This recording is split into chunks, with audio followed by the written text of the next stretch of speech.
قبل اي حاجه، قبل ما نبدا في المكونات، لو الفيديو بتاعي عجبك اتمنى تحطي لي لايك وتعملي لي متابعه على الصفحه ومتابعه على اليوتيوب مطبخ نوى وفقي بالعربي. ويلا بينا، ودعوه كده حلوه منكم، ويلا بينا نشوف المقادير بتاع المخلل بتاعنا النهارده. معايا هنا لفت 2 كيلو من اللفت، جبت عليهم مكعب من البنجر، ما تكترش لان هيدي لون، هو اصلا كمان بيدي لون، بس انا حطيته عشان فيه كروم. معايا هنا جبت كروم وعملته مسلوق وقطعت القلب بتاعه كده. معايا هنا ميه انا غليتها وحطيت فيها ملح وشطه، دوبتهم وسبتها لما تبرد تمام. ومعايا هنا شويه شطه، ومعايا هنا السكر، ومعايا الخل. هبدا اعمل ايه قبل ما انزل بالميه؟ هقوم حاطه تحت خالص هنا في البرطمان. طبعا انا غسلت الجردل ده ومنضفاه، بس هخلي الكرنب في الارض خالص تحت كده. تنزلي طبعا غسلنا كل ده، انا غاسله كل الحاجات دي يا جماعه. طبعا ما وراكوش في التقطيع والكلام ده، طبعا كلنا بنعرف نعمله، بس انا قلت ايه يعني ملوش لازمه ان انا اوريكم يعني عشان وقت الفيديو. هنكبس كده على قد ما نقدر بايدينا. حطينا كل الكميه هنا اهو. هنبدا بقى نحط ده كمان. طبعا ده انا غسلته وصفيته برده، هخليه على الوش بحيث ان هو ايه يقفل الجردل خالص. تمام. برضو هعمل ايه؟ هقوم عامله حاطه ده كده. بسم الله الرحمن الرحيم. الميه ملونه عشان فيها شطه وفيها ملح، انا مدوبه الملح. طبعا هكمل احط سكر واحط شويه شطه برضو كده. حط معلقه سكر. السكر فايدته ايه؟ بيعادل الحموضه وبيخلي المخلل معايا مقرمش. نبدأ نحطها كده واحط خل بقى كويس، وهقفل بباقي الميه. انا غليت الميه ليه يا جماعه؟ عشان واحط كمان شويه ملح، عشان برضو الملح اللي انا حطيته مش كفايه.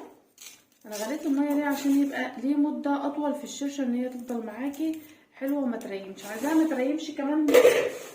حاجه تانية كمان عشان ما تريمش، ما تحطيش ايدك في المخلل وانت بتشيلي منه، شيلي بحاجه. خل اهو. تمام. هنزود شويه ميه كمان. انا كملت الميه اهو. نحط برده شويه خل كمان على الوش كده. هنعمل ايه بقى؟ هنجيب كيس بلاستيك كده.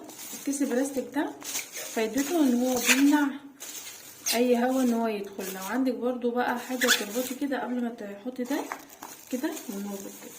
طبعا هو هيبدا يحاول ان هو اسحب منه اي هوا. هحطه على الرخامه الكام يوم الاولانيين لغايه لما يهدى، عشان لو اي ميه نزلت منه.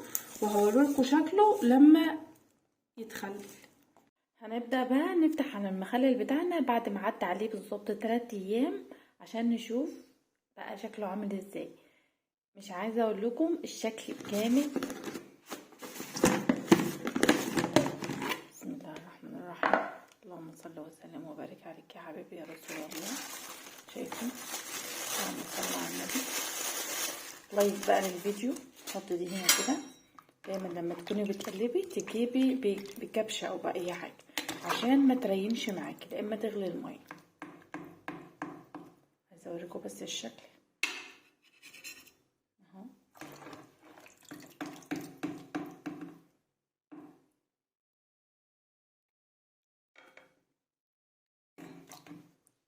طبعا الرخامه بتاعتي نظيفه. عايزه كمان اوريكم القرشه بتاعته.